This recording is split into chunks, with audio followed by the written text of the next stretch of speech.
Her fingers pinched the plastic tube that helped me breathe. "Say thank you," Sable whispered, her face close to mine, her perfume sweet like rotten fruit. The oxygen hiss fell quiet. My chest fought for air like a fish on dry land. I watched her eyes, cold and calm as if she were turning off a radio and not my life. I tried to keep my voice even. "Please. Not tonight." She smiled and loosened the tube just a little, enough to make me dizzy but not dead.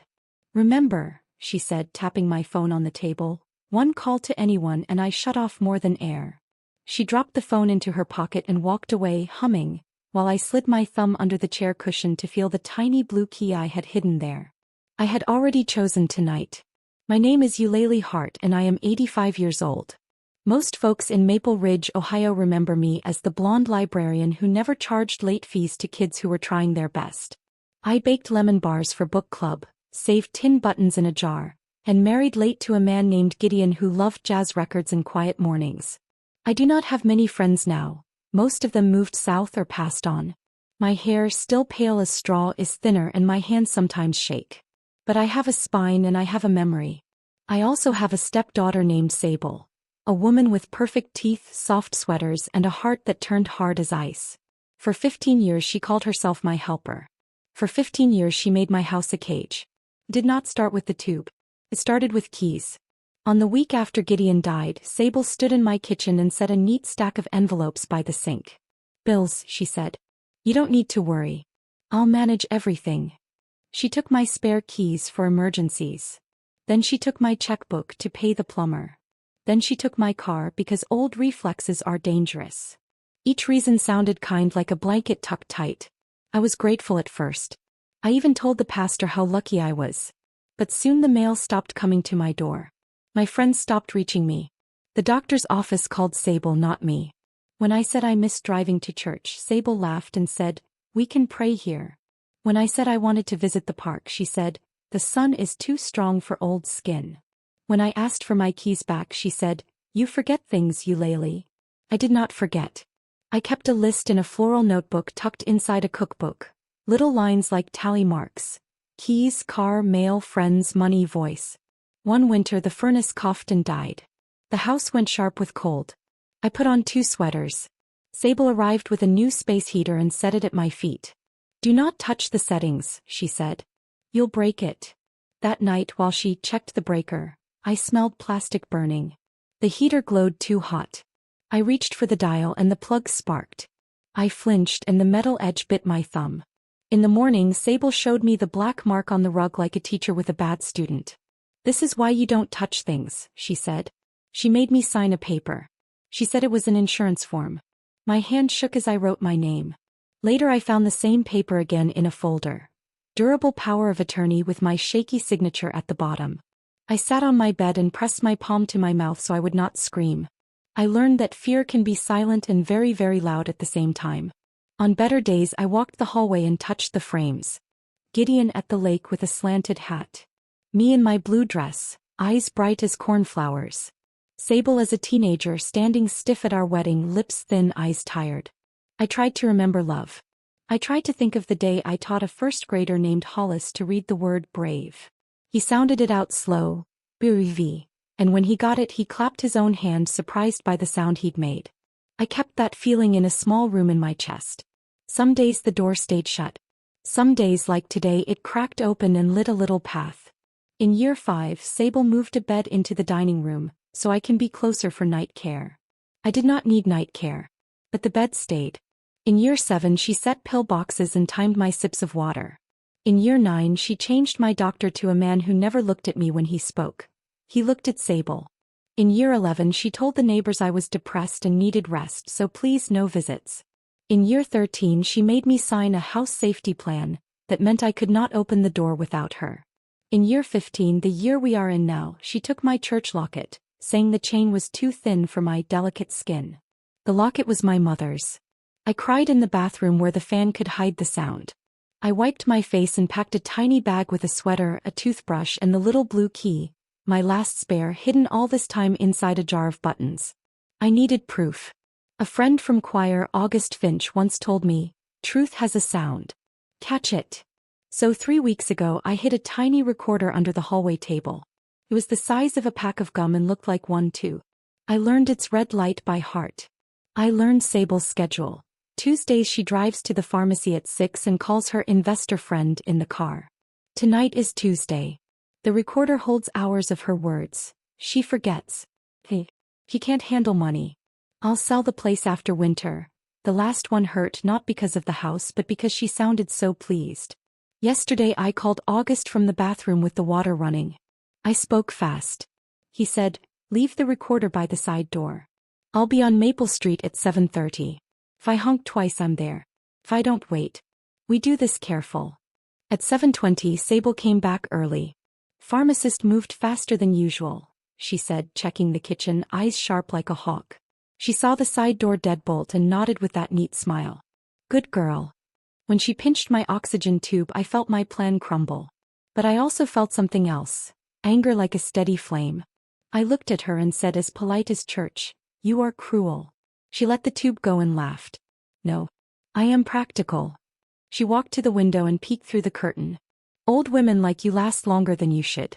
No sense wasting time." My heart thumped slow and heavy. Kept my face calm. I slid my hand under the cushion and pinched the blue key. When she stepped into the hallway I leaned forward, pulled the pocket recorder from under the table, and clicked send on the tiny email page August had helped me set up on my old laptop. Just one button, preset address, subject line for safekeeping. The laptop hummed like a cat. I whispered, "Go." Headlights crawled across the living room ceiling. Tires whispered against my curb. One long honk then another. August.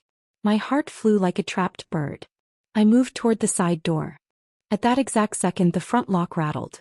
Sable's voice, closer now, low and flat. "Eulalie? What are you doing by that door?" Footsteps. The lamp light wavered as she moved down the hall. I pressed my palm to the cool doorknob by the side door. I could feel the night on the other side, crisp and bright with stars. The blue key bit my heel inside my slipper, a tiny hot coin of hope. Another honk, short this time urgent. The front lock clicked. My breath snagged. Sable's keys chimed like little bells. I turned my wrist. The side door keyhole waited. The hall shadow grew longer. "Don't," she said softly, like a prayer, like a warning. I slid the key into the lock and felt it catch. The knob turned, but not the way I expected. The door jerked back from my hand as if someone on the other side was turning it too. The side door knob turned in my hand, and at the very same second, it turned from the outside. Cold night air slipped in like a silver blade. A narrow line of moonlight crossed the floor. From the front hall came the bright jingle of Sable's keys and her even warning voice. "Eulalie, step away." "Eulalie," a man whispered from the dark beyond the crack. "August." My heart kicked. I pushed. Sable's footsteps sped up. The chain latch snapped tight and the gap stayed thin as a postcard. Through it I saw August's pale face and his wool cap. He pressed 2 fingers through, holding a folded note. "For you," he breathed. 10 a.m. tomorrow. I slid the paper into my sleeve just as Sable's shadow fell over me. She slammed the door. The chain rattled. The house shook. My palms stung where the wood bit it. "What did you do?" she hissed, face close, eyes flat. Outside, August's car horn tapped twice, small and brave. Inside, Sable threw the deadbolt with a hard final click. Silence pooled between us. I felt the note against my wrist like a small warm bird. I thought of Gideon telling me once, "When water rises, pick one stone and stand on it." The stone tonight was simple. Do not show fear. I set my voice straight. "I needed fresh air," I said. "You needed permission," she answered. "You don't open doors." "I am not a pet," I said. She smiled without her teeth. "You're a responsibility." She reached past me and checked the side table. The recorder lay hidden where the leg met the frame. Her fingers skimmed right over it. She lifted the table runner, shook it and dropped it. The little red light on the recorder stayed dark. It had already done its job. "Phone," Sable said, palm out. "I don't have it." She looked at my cardigan pockets, then patted them like I was luggage. "No phone, no keys, no computer after 8, she said. "We talked about this." "You talked." I obeyed, I thought. Kept my face smooth and my hands still. She went to the front door, twisted all 3 locks, then took the keys and slipped them into the front pocket of her soft gray sweater. "We have a busy morning," she said. Paperwork at 9. You're going to sign a placement request for Maple Pines Memory Care. My stomach turned slow. That's not my choice. Everything I do is for your safety. He pointed to the oxygen tube. You almost hurt yourself again tonight. She said again like a stamp on my forehead. Helpless, clumsy, confused.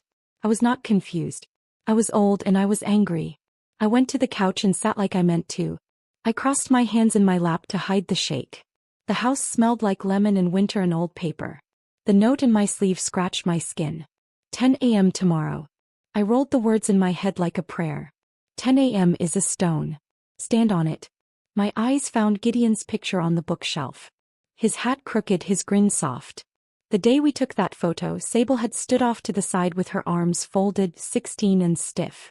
I had tried to draw her in. Come stand with us, I'd said, my voice bright like a ribbon. Why, she'd said. You're not my mother. I'm not trying to be, I said once, twice, 100 times. Never mattered. There is a loneliness that sits beside another person and does not move.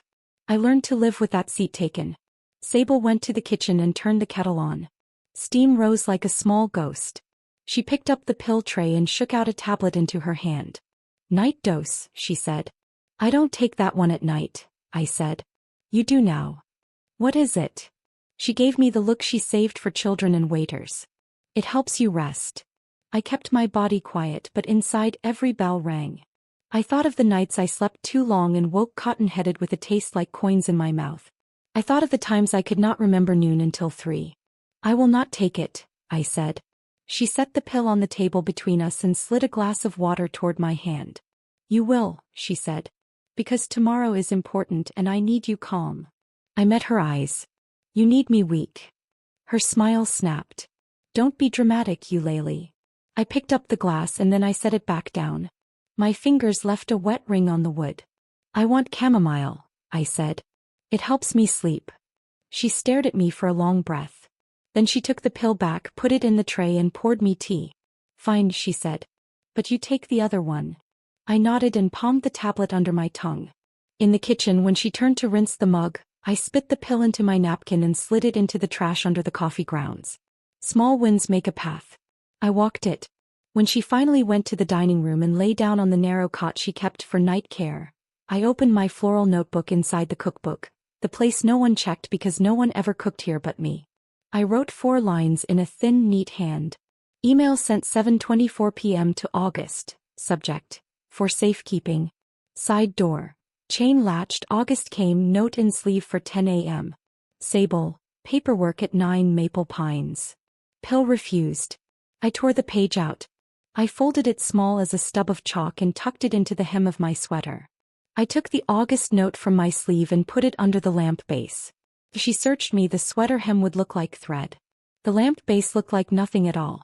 When she finally went to the dining room and the house went dim, I counted backward from 100 in Spanish the way my friend Alma taught me at the library to calm little ones. 198. Sleep came thin and mean like a blanket that didn't cover my feet. I woke to the sound of Sable moving fast. Drawers opened.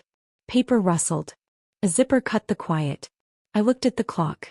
6:11 a.m. Up, she said, stepping into the doorway. We leave at 8:30. It will be a full day. I have a church call at 10, I said, testing the air like a toe in cold water. She laughed. You don't have church calls. Pastor said he'd check on me. Pastor can wait. She helped me dress by not helping at all, standing with her arms folded while I bent and shook and buttoned. Faster, she said like time answered to her. When she went to the kitchen, I slid the blue key out of my slipper and pushed it deep into the lining of my coat pocket. Then I checked the lamp base with a casual touch. The note was still there. 10 a.m. 10 a.m. 10 a.m. At 8:41, a dark sedan rolled up to the curb. Not August's hatchback. A sleek car with windows like sunglasses. A man stepped out with a clipboard and a winter coat that looked expensive enough to have a name. He smiled the way a wolf might if it practiced in a mirror. Good morning, he called cheery. I'm Dr. Crane from Maple Pines. We like to do home introductions so our future residents feel safe. I tasted metal. I am not a resident, I said. Sable appeared at my side with a hand on my elbow, her fingers light but her grip hard. Come in, doctor, she sang. Thank you for coming so early. He stepped into my living room like he owned the floor. He walked the room with his eyes, touching nothing, taking everything. Charming, he said. We love to honor personal history when we stage move-ins. Stage move-ins. Like furniture, like a set. Another set of footsteps sounded on the porch. Second man. Tall with neat hair.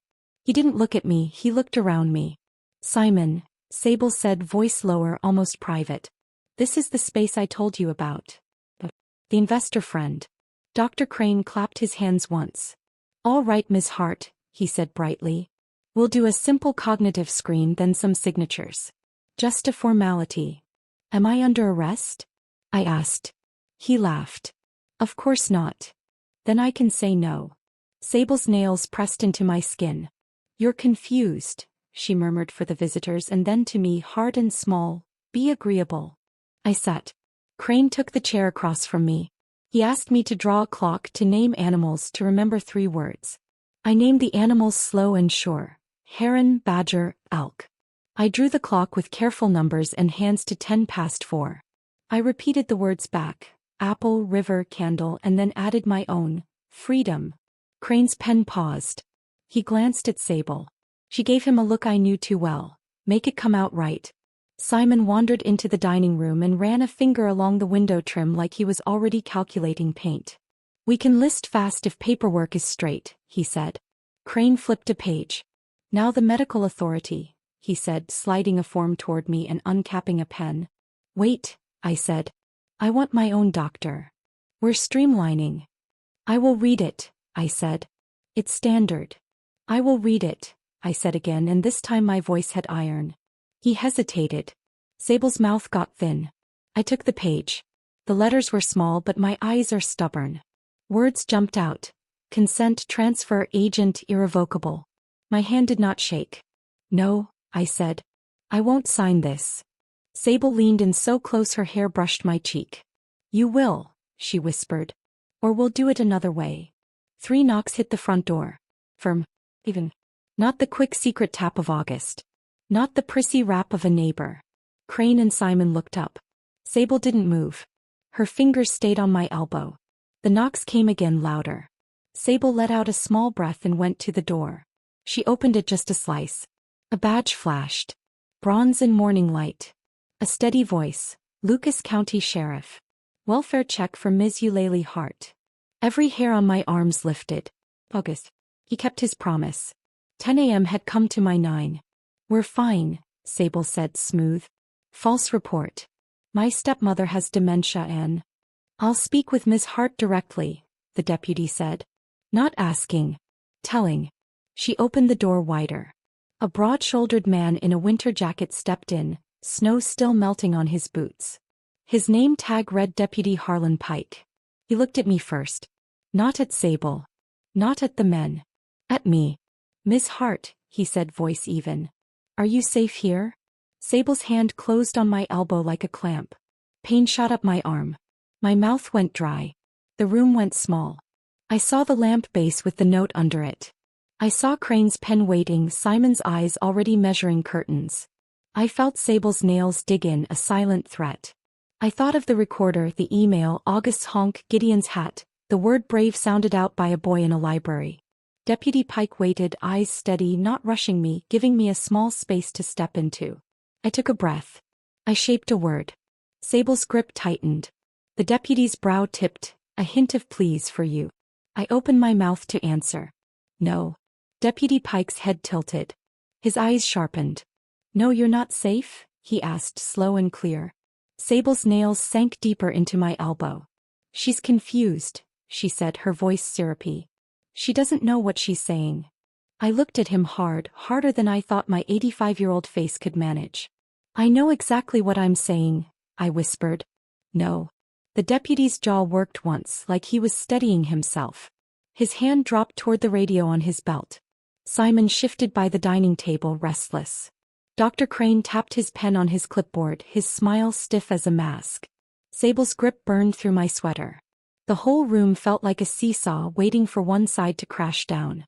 Ms. Hart, Deputy Pike said, never looking away from me. Do you want to come with me today? As I thought.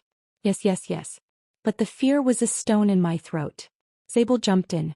Of course not, she said brightly. She's just startled. Strangers make her anxious. I forced my voice through that stone.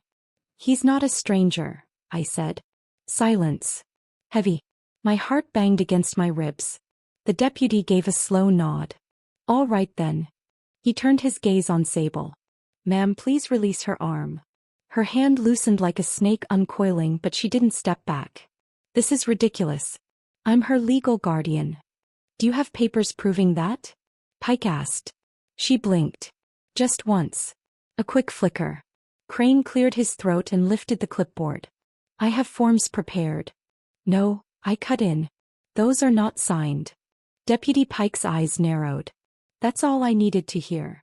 Sable's smile broke like glass. You little liar, she hissed at me low enough she thought only I'd hear. But Pike heard. Step back, ma'am. Simon raised his hands, backing toward the door. I don't want trouble, he muttered. Too late, Pike said. Crane tried to edge his way toward the kitchen, but Pike's sharp glance froze him in place. Miss Hart, the deputy said softer now. Do you have anything you want to take with you? Yes. My notebook. The recorder. Gideon's photo. And the little blue key. But I only said, yes. Give me a minute. I shuffled to the bookshelf. My knees screamed, but I didn't stop. I lifted Gideon's photo and pressed it to my chest. Coming with me, love, I whispered. Next I moved to the lamp base. With a shaky hand I lifted it just enough to slide the folded note free. I tucked it into my bra. Close to my heart. Safe.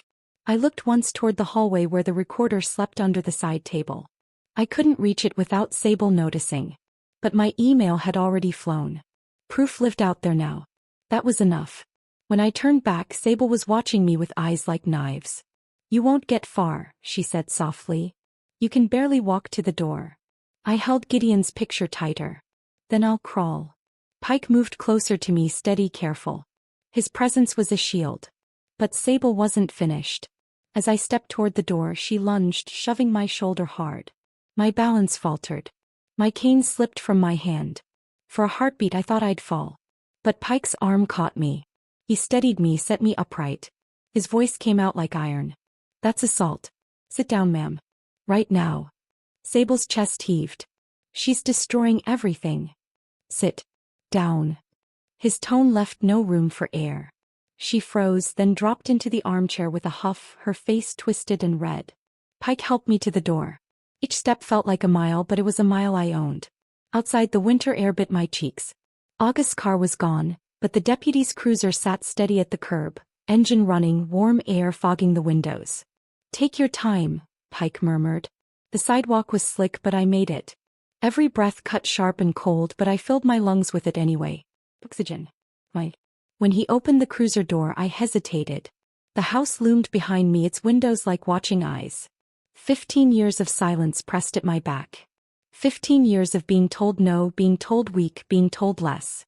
I gripped the doorframe of the cruiser. I turned once, slow, and looked at Sable in the doorway.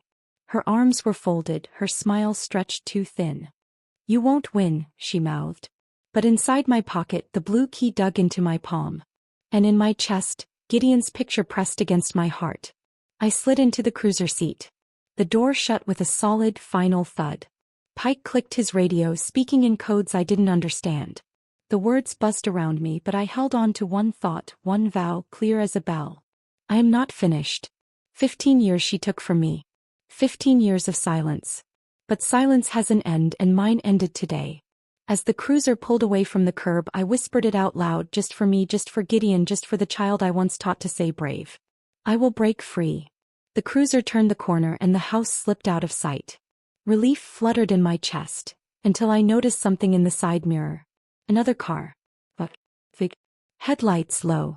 The deputy's cruiser hummed steady down Maple Street, snow crunching under the tires. I leaned back, clutching Gideon's photo to my chest, letting my breath finally stretch. But then I saw it, the black sedan from earlier, sliding into the mirror's edge. Same sleek body. Same tinted eyes for windows. It wasn't a neighbor's car. It wasn't chance. It was him. Simon. Deputy, I whispered, my throat tight. We're being followed. Pike's eyes flicked to the mirror. His jaw tightened. He slowed then sped up, testing. The sedan mimicked every move. My relief cracked like thin ice. I hadn't escaped yet. I'd stepped into a chase. "Ms. Hart," Pike said, steady as stone. "I want you to stay calm. We'll handle this." Handle this. Two words that sounded like hands, strong ones, reaching out. But my mind spiraled. I remembered the way Simon had touched the window trim in my dining room, like he already owned it. I remembered the smile Sable gave him, the shared language of people who counted money instead of lives. If Simon followed, it wasn't out of worry. It was out of business. And business meant me gone, my house sold, my voice erased. I gripped Gideon's picture tighter. "Don't let him take me back." Pike's eyes softened for a second. "Not happening," he said. The cruiser slowed at a stoplight. The sedan rolled to a crawl behind us. Too close. Way too close. Pike tapped his radio. "Unit 4. Possible tail. Need backup on Maple eastbound." Static crackled, then a reply. "Copy that." Simon must have seen the radio. The sedan's headlights flickered once, then it darted into the next lane, rolling up beside us. The tinted window slid down an inch.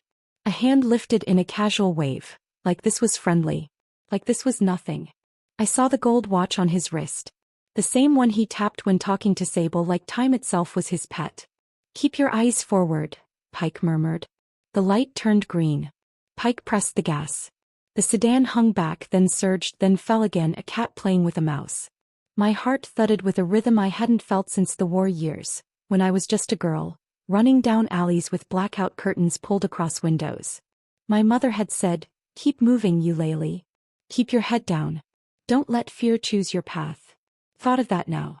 Fear wanted me to curl small, to hide, to give up. But another voice inside, one that had been quiet too long, rose sharp. "Keep moving. Head up. Don't let them choose." I adjusted my cardigan, sat straighter in the cruiser seat, and whispered to myself, "Not today." The sedan suddenly swerved, cutting close to our lane. Pike jerked the wheel just enough to keep us straight. "Persistent," he muttered. His voice was calm, but his knuckles whitened on the wheel. The sedan lingered by our side, its window sliding down farther now. I glimpsed Simon's face. Smooth, smug, the corners of his mouth curled in amusement. He tapped his watch once, slow, like a private signal to me. "Your time is mine." Anger flared so hot in my chest I almost spoke, almost shouted. But Pike beat me to it. He rolled his window down an inch, his voice like thunder. "Back off." Simon only smiled wider.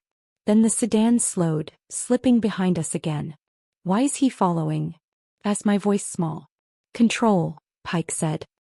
"He's testing how far he can push without crossing a line in daylight." Daylight. The word hit me. He was waiting. He wasn't afraid of being seen. That meant he thought he was untouchable. "He thinks I'm already gone," I whispered. Pike glanced at me. "You're not gone. You're right here." But I knew what Simon believed. He thought I was just paperwork away from silence. That belief made him bold. Too bold. Sirens wailed in the distance, growing fast. Blue lights split the morning gray. Another cruiser roared up behind the sedan, lights flashing.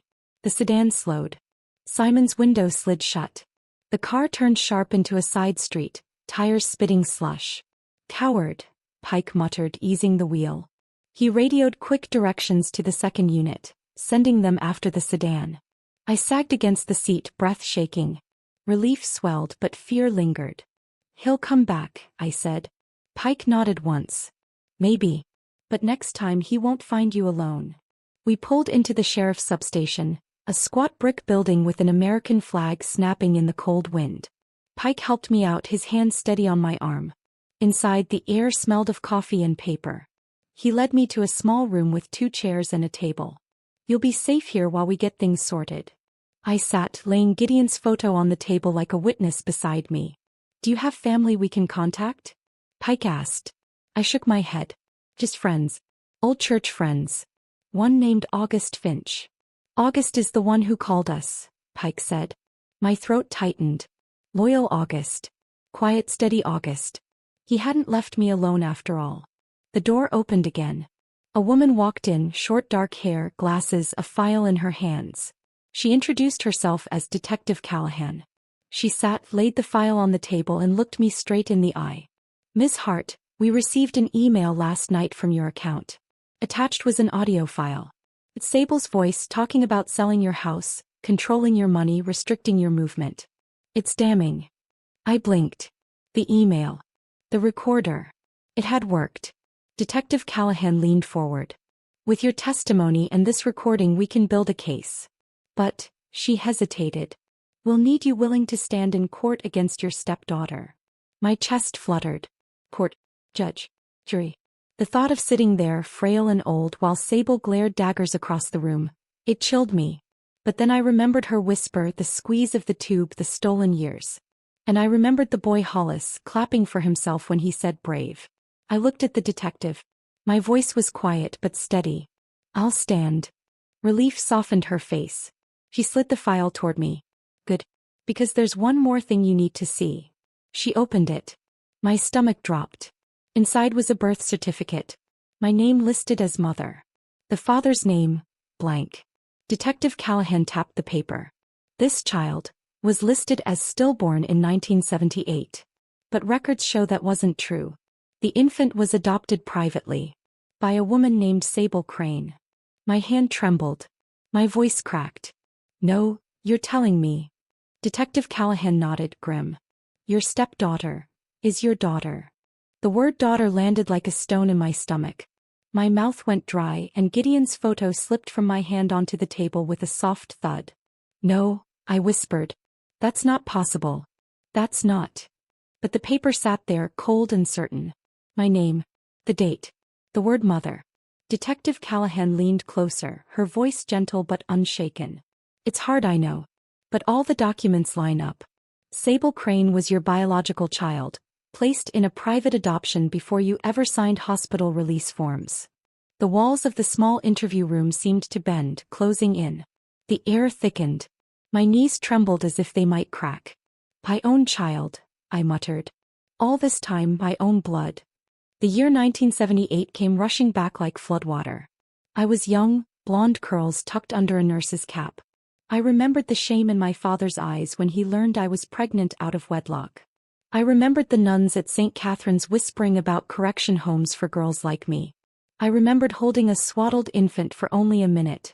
Blue blanket, tiny fists, a mouth that opened and closed like a goldfish. Then a nurse with brisk hands took the baby away, saying, "Don't worry, child. It's better this way. Better."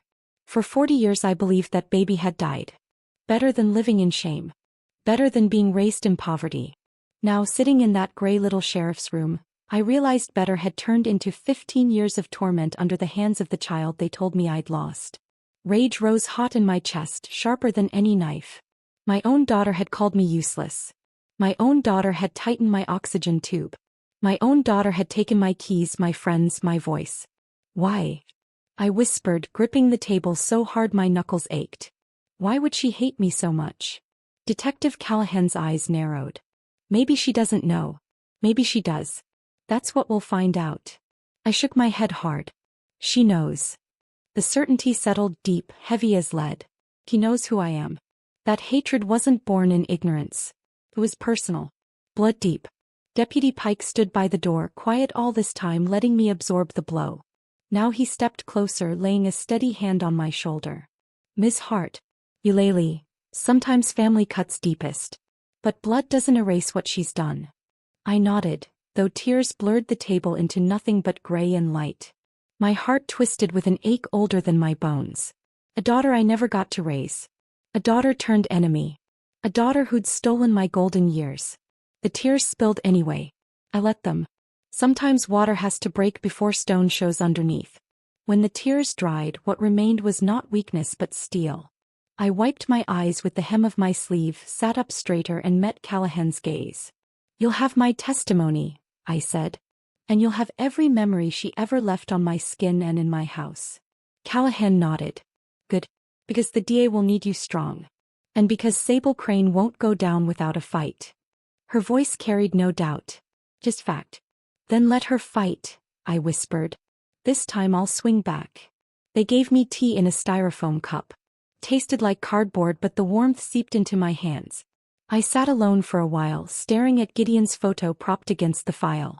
His crooked hat, his easy grin. I whispered to him like he was still beside me. You wanted children, remember? I told you it wasn't possible. I told you the one I had was gone. And now. My voice cracked. She came back. But not as family. As a curse. The photo didn't answer, but in his smile I found a little strength. Gideon always believed I could handle more than I thought I could. Maybe he was right. The door opened. Pike stepped in, his radio buzzing. His face was carved with fresh worry. What is it? I asked. We lost the black sedan, he said. Units tailed him for 3 blocks, then nothing. Like he vanished. My stomach sank. Simon. He wasn't gone. He was waiting. Pike crouched by my chair. Listen, Ms. Hart. You can't go home. Not tonight. Maybe not ever. We'll place you in protective housing until this shakes out. Protective housing? My voice trembled. It's safe. Anonymous. But temporary. Until we've got Sable and Simon under lock. I nodded slowly. Safe. Anonymous. Temporary. All words that meant hiding. But I would not spend another 15 years hiding. When they left me alone again, I pulled my floral notebook from my sweater hem. I flipped past the tally marks, past the scribbles of pills and stolen mail, until I found a fresh page. I wrote in block letters, "She's my daughter. But I am her mother. Mothers survive. Mothers endure. Mothers win." I pressed the pen hard until the page almost tore. My hand shook, but not from weakness. From power. That night, they moved me to a safe apartment above a bakery on the far side of town. The smell of bread clung to the curtains. Pike checked every lock twice before leaving. You'll be all right, he said. I lay down with Gideon's photo on the pillow beside me, the file on the nightstand and my notebook under the blanket. For the first time in 15 years, I slept without Sable's shadow at the door. But in the dark, a noise stirred me awake. A scrape against the fire escape outside my window. I froze. Listen. Another scrape. Then a whisper, low and close. Mother. My blood turned to ice. The word mother slid through the crack of the window like smoke. My chest tightened and every hair on my arms lifted. I didn't move, not even to breathe. Outside, the scrape of shoes on iron rattled the fire escape. A soft thud followed as if someone had crouched just below the sill. Mother. The whisper came again, long drawn out, mocking. My hands clutched the blanket. I looked toward the nightstand where Gideon's photo sat. The lamp was off, but his smile caught a glint of moonlight like he was watching too. I slid silently out of bed, every joint in my body screaming as I moved. 85-year-old knees don't take kindly to stealth, but fear can oil rusty bones. I shuffled toward the kitchenette, keeping my breath shallow. The floor creaked once and I froze. The whisper outside sharpened. I know you're awake. My heart slammed so loud I thought it might give me away. I reached for the drawer where Pike had shown me a can of pepper spray. My fingers closed around the cold metal. I thought, not tonight. Not again. I crept back toward the window. Moonlight painted the glass and there, a shadow. A face pressed close, features blurred but eyes gleaming. Watching me. The latch rattled. My grip tightened on the spray. Then a voice, clear this time. Female. Hard as nails. You can't hide from me, Mother. It was Sable. My blood turned to fire. She found me. How? How could she find me when Pike swore I was safe? Plus, Simon. That black sedan. He must have followed unseen while Pike thought he'd vanished. My mind spiraled back to the hospital in 1978. A baby swaddled, whisked away. My baby. My tormentor. I shook my head hard. You are not my daughter, I whispered to the empty room. Not anymore. The window shuddered as Sable pressed harder. A crack spidered across the corner pane. You owe me, she hissed. You left me to strangers. You abandoned me. And now you think you'll walk away from me? Her voice tore at my chest. A piece of me wanted to weep, to beg forgiveness for sins I never chose. But another piece, the steel I'd been forging in silence, rose up sharp. I raised the spray can. If you come in here, Sable, you'll wish you hadn't, I said, loud enough to cut the night. The shadow stilled. Then a laugh, low and cruel. Footsteps moved down the fire escape. Metal groaned, then quiet. Had she gone? My ears strained, but the silence pressed heavy. I lowered the spray a little, heart hammering. Then a faint clink. The sound of metal sliding into metal. The door lock. He wasn't retreating. She was circling. The door to the apartment shook once, twice, then burst open with a slam. Sable stood framed in the hallway light, her hair wild, her eyes burning. "You'll come back with me," she snarled. "Or you'll leave this world on my terms." I raised the pepper spray with both hands. My arms shook but my aim didn't. "Step closer," I said, my voice like iron. "I dare you." She smirked, taking one slow step into the room. In that heartbeat I thought of Gideon. Of August. Of the little boy Hollis saying brave. "Lord," I whispered, "if tonight's the night I go, let me go standing." The spray can shook in my grip. My knees trembled. Sable's shadow stretched long across the floor as she closed the door behind her. Her hand slid into her coat pocket. She pulled out something long and silver. Moonlight kissed the blade. A knife. She lifted it, eyes locked on mine, and whispered, "Good night, Mother." I pressed my finger down on the spray. The second her knife flashed, I pressed down on the nozzle. A hiss exploded into the air, sharp and burning. Sable screamed, staggering back, the blade clattering against the wall. Her hands flew to her face, clawing at her eyes. "You witch," she howled. "You witch." For the first time in 15 years I wasn't the one cowering. I stood, cane in one hand, spray in the other, and shouted so loud my throat burned. "You will not touch me again." The sound of my voice startled even me. The walls seemed to throw it back, bigger, bolder. My chest heaved, my hands shook, but inside I felt something light up. I had taken something back. But Sable wasn't finished. Blindly she staggered forward, knife still in her fist. Her voice came low, ragged. "If I can't have your house, your name, your life, then no one will." Her shadow loomed. My heart banged. Before I could move, the door behind her slammed open with such force it rattled the frame. "Sheriff's Department. Drop the weapon." Deputy Pike's voice cut through the room like lightning. 2 officers surged in behind him, guns drawn, flashlights slicing the dark. The beams caught Sable mid-step, knife raised, face red and wet from the spray. "Put it down." Pike barked. But she didn't. She swung. Wild. Desperate. One officer lunged, tackling her low. The knife flew across the floor, skittering under the table. Sable shrieked, kicking, spitting, her face twisted with fury. It took 3 men to pin her. My knees buckled. The cane slipped and I fell against the counter. Pike rushed to me, steadying me. "You all right?" he asked, breathless. Tears blurred my eyes. I think so." Behind us, the officers wrestled Sable's wrists into cuffs. She thrashed like an animal, screaming, "She's mine. She's mine." Her voice cracked. It wasn't anger anymore. It was something worse. Something broken. As they dragged her toward the hall, she twisted her head toward me, eyes streaming red and wild. "You gave me away," she screamed. "You left me. You chose your own life over mine." The words cut sharper than the knife ever could. My stomach lurched. "My baby. My blood." "I didn't know," I whispered, but my voice was drowned in her screams. The hallway swallowed her.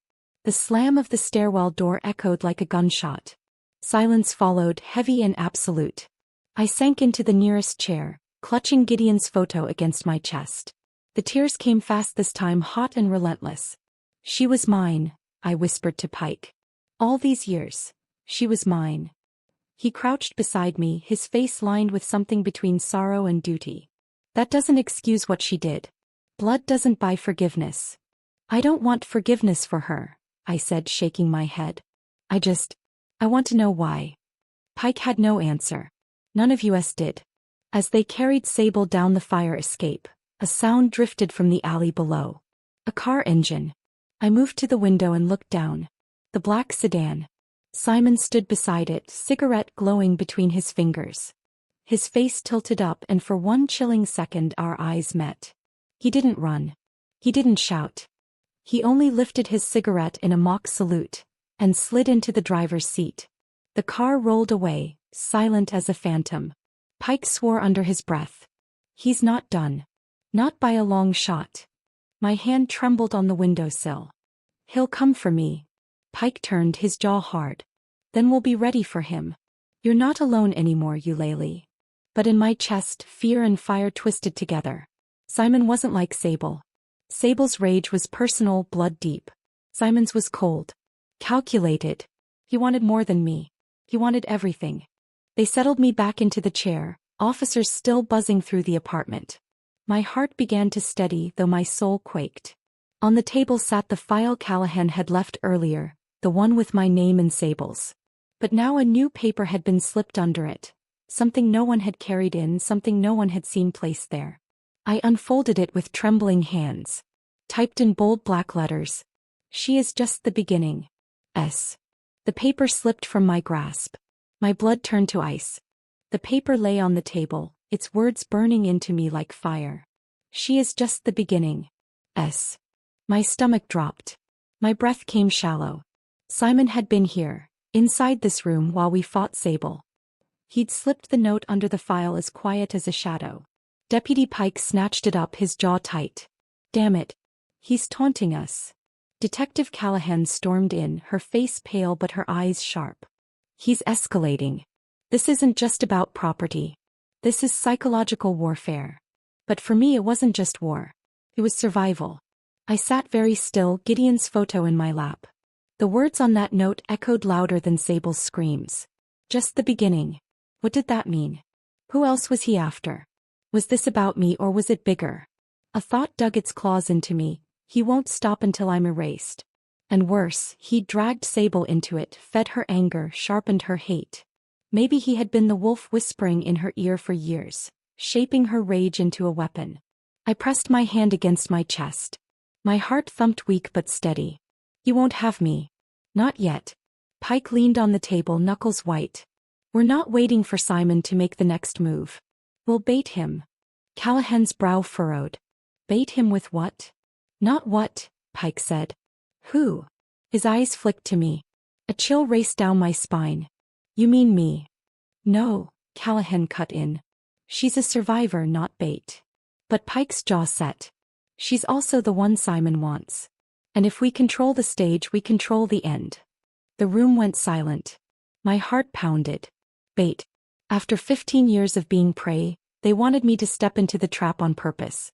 My hands trembled around Gideon's photo. I whispered to him in my mind, what if I'm not strong enough? What if I fall before they catch me? But another memory surfaced. My younger self, the librarian with tired eyes, teaching children to read. The boy Hollis clapping when he said brave. Brave wasn't a gift. Brave was a choice. I straightened my shoulders. If it ends this, I'll do it. Pike looked at me like he'd expected that answer. Callahan looked like it broke her heart. By the next evening, the plan was set. They dressed me in my own cardigan and placed me in a staged, safe room at the sheriff's training house. Cameras hid in corners. Officers disguised as staff lingered outside. Pike wired me with a panic button no bigger than a coin. If he comes near, he said, press this. We'll move in. Callahan crouched by me, her hand warm on mine. You don't have to do this. I do, I said. My voice was steady, stronger than I felt. Hours passed.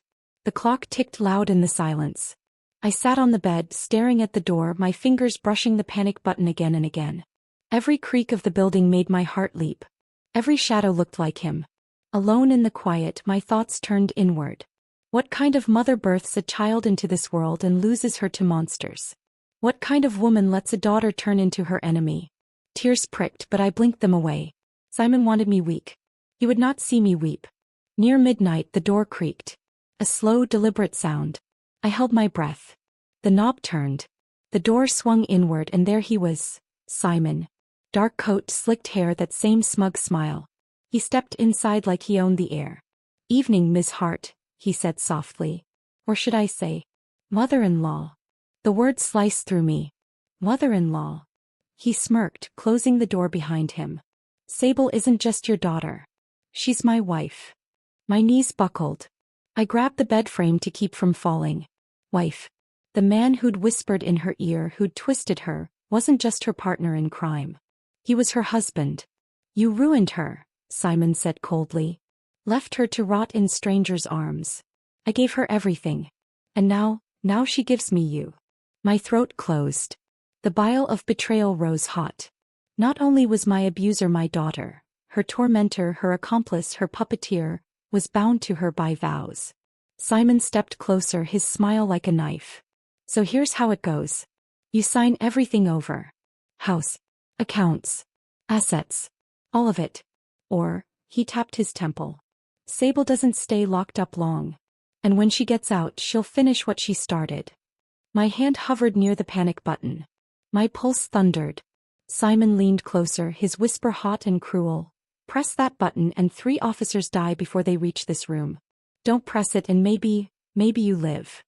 The room spun. My finger trembled over the button. I had seconds to choose. Simon's face hovered inches from mine, his breath sharp with smoke and mint. The panic button burned like fire in my palm, but his words coiled tight around me. Press it and men die. Don't press it and maybe you live. My heart thundered. My whole body shook. For 15 years I had been silent, bound, caged. Now in this tiny room, my freedom balanced on a coin-sized button and the devil's grin. I whispered, "You won't kill me here." He tilted his head, smirk curling. "Try me." Simon stepped back just enough to pace the room, his hands clasped behind him like a preacher before a sermon. "You see, Eulalie," he said, drawing out my name. "Sable was broken long before she found me. Abandoned. Hungry. Angry. And when I met her she was a gift. So much pain, so much fury. I just polished it." His eyes gleamed. "And oh how she shines." I gripped Gideon's photo hidden under my cardigan. My voice cracked. "You used her." He shrugged. "No. I married her. I gave her purpose. Together we take what we want." He stopped pacing and crouched in front of me eye to eye. His tone dropped to a hiss. "Sign everything over. Deed, accounts, pension. All of it. Then you disappear quietly and maybe, we let you breathe out your last years without chains." I stared at him, my old bones trembling but my mind sharp. "And if I refuse?" His smile widened. "Then your daughter's hate will be the last thing you ever see." My chest burned. Daughter. Hate. Betrayal. Part of me wanted to collapse, to let this nightmare swallow me whole. I was old, tired, worn down to splinters. What good was one woman's house, one woman's pension, one woman's broken body? But another voice rose. The voice that had whispered brave to children. The voice that had told Gideon, "I will love you forever." I thought, if I bend now, every bruise, every scream, every stolen year means nothing. I swallowed hard, forcing my voice calm. "All right," I said. "I'll sign." His eyebrows shot up, suspicion flickering. "But," I added, my hand hovering over my notebook on the nightstand, "the papers are in my house. In the cookbook. You know the one. I kept them safe." Simon's eyes lit with greedy hunger. "Where?" "Third shelf," I said softly. "Under Better Homes and Gardens." It was a lie, but a lie built to bait him. The cookbook was real. The shelf was real. But inside was not paperwork. Inside was proof. Pages of notes, my handwriting, dates, phrases, tally marks. Evidence. My whole prison in ink. If he went for it, the police would have everything. Simon studied me, his face unreadable. "You're playing me." My throat tightened. "Believe what you want. But if I die tonight, no one signs anything. And if Sable dies in prison, you're left with nothing but smoke." The silence stretched thin as glass. Then he laughed. A sharp, cold laugh that made my skin crawl. In a blur, he lunged forward, snatching the notebook from the nightstand. His fingers flipped the pages, eyes scanning the words. Dates. Tally marks. Quotes of Sable's abuse. His smile faltered. This is testimony." I gripped the panic button tight. "Yes," I whispered. "And now it's yours." I pressed the button. A shrill alarm cut through the silence. Footsteps thundered outside. Radios crackled. Simon's face twisted, fury blazing. "You old fool," he spat, hurling the notebook to the floor. He grabbed me by the collar, yanking me half out of the chair. His hand shook, rage making his grip wild. The door burst open. Pike and Callahan stormed in, guns raised. "Drop her. Now." Pike roared. Simon dragged me close, his arm clamping around my neck. He pulled a gun from his coat, pressing the barrel to my temple. "Back off," he shouted. "Or she dies." The room froze. Pike's finger tightened on the trigger. Callahan's eyes darted, searching for a crack. Simon sneered, his voice venom. This old woman means nothing. One squeeze and she's gone. But my voice came steady, sharper than his blade, louder than his gun. You're wrong, I said. I mean everything. Pike's voice boomed across the room. Simon, don't do it. Put the weapon down. Simon's arm tightened around me, his breath hot on my cheek. The gun pressed harder against my temple. His eyes flicked from Pike's gun to Callahan's, to the blinking panic button still in my palm. He bared his teeth. I choose who ends this. My pulse thundered in my ears. For a moment, the world shrank to nothing but his arm around my throat and the cold kiss of steel against my skin. I thought of Gideon, of August, of every quiet friend I'd lost in the silence. And I knew, this wasn't where my story would end. Before fear could chain me down, I slammed my heel into his foot. Bone met bone. He howled. His grip slipped. In the same breath, I swung Gideon's photo frame backward into his face. Glass cracked. His cry tore through the room. The gun jerked sideways. Pike fired. The explosion of the shot split the air. Simon staggered, eyes wide, a red bloom spreading across his chest. He dropped me, the weapon clattering to the floor. I hit my knees, gasping, the taste of metal thick in my mouth. Pike was at my side in an instant, steadying me, his own breath ragged. Across the room, Simon swayed, his face pale, blood soaking his coat. Still, his eyes found mine, burning with hate that refused to die. He tried to lift his hand, to point, to curse. His lips moved, and I leaned forward to hear his last words. Sable, we'll finish it. Then his body sagged, heavy as stone, and he crumpled to the floor. Silence. The ringing in my ears gave way to the hammer of my heartbeat. My body shook, but inside I felt something else. Release. I had exhaled a breath I'd held for 15 years. My chest was sore but wide. I was still here. Still alive. Still Eulalie Hart. Pike squeezed my shoulder, voice thick. You did it. No, I said softly, clutching Gideon's shattered photo against me. We did it. Callahan's gaze softened. With Simon gone, the DA has what they need. Sable's case is ironclad now. I nodded, though tears burned my cheeks. Then I can finally breathe. Later, in the hospital where they checked my bruises, I lay beneath the harsh lights and thought of Sable. My child. My enemy. My abuser. What kind of mother outlives her daughter? What kind of daughter tries to bury her mother alive? I didn't know. I only knew wounds. But even wounds can heal when truth is finally spoken. When the trial came, I stood, frail body, cane in hand but spine straight. I told the jury every detail. The pills. The threats. The years of silence. My voice shook, but it never broke. The recording played. My notebooks were read aloud. And when Sable glared at me from across the courtroom, I met her eyes without flinching. For once she was the one behind bars. The gavel struck. Guilty. The silence that followed wasn't empty. It was full of truth, of justice, of freedom. Back in my little apartment above the bakery, I hung Gideon's photo, cracked frame and all, on the wall. I lit a candle beneath it. Darling, I whispered, I made it. I'm free. The smell of bread drifted through the window. The world outside bustled, unaware of the war I had survived. I sipped tea, warm and steady in my hands, and let myself feel peace for the first time in decades. One morning, months later, a letter arrived with no return address. The handwriting was shaky, uneven, almost desperate. I sat at my small kitchen table above the bakery, the sunlight warming the curtains, Gideon's photo watching from the wall. My hands trembled as I opened the envelope. Inside, a single line was written in jagged black ink. You may have beaten me, but blood always finds a way. Sable. The words curled off the page like smoke, heavy and clinging. For a long moment I simply stared, my heart steady but my skin cold. Sable's voice seemed to echo in my head. You left me. You chose your life over mine. I folded the paper once, twice, 3 times, until it was small enough to vanish in my palm. Then I set it down on the table beside Gideon's photo and the floral notebook. Because for the first time her words didn't cage me. They didn't make me small. They only reminded me of what I had already won. I wasn't silent anymore. And silence was the weapon she could never take back.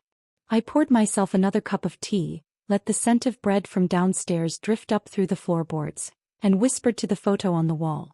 Darling, I survived. I endured. And I'm free. The candle flame beside his picture flickered, steady and sure. This time I didn't cry. This time I smiled.